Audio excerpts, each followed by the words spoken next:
Зоран Заев се обидува да ги распродаде македонските национални интереси во преговорите со Бугарија, да излеземе сега за да не е предоцна, порача од опозицијската ВМРО ДПМН од протестот пред владата. Пораките кои ги испрати народот од овие протести се дека Заев мора да си поднесе оставка зашто тргува со македонскиот идентитет, а тоа народот нема да му го дозволи. Распродаваат се, преговараат за гоце, за државата, за се што е македонско.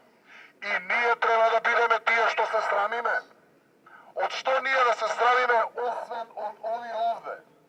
Од Заев, од Пучковски и тие околу него. Единствен човек е непријател на оваа држава, на македонскиот народ и на сите оние кои што живеат во Република Македонија. И тој човек има име и презиме и се вика Зоран Заев.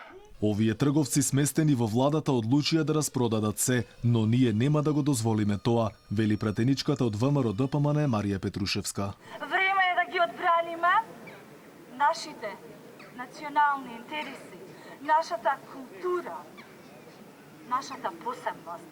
Време е да се здружиме и да кажеме дека Зоран Заев е милато.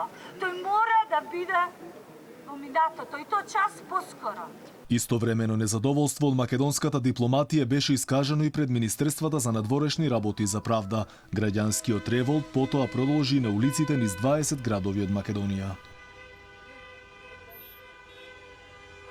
Од најголемата опозицијска партија алармираа дека ако Заев продолжи со распродажба на Македонија, ќе одговара за велепредавство. Ние сме македонски народ, ние сме народ кој што низ вековите живеел и е градел својата иднина и го исцртувал минатото.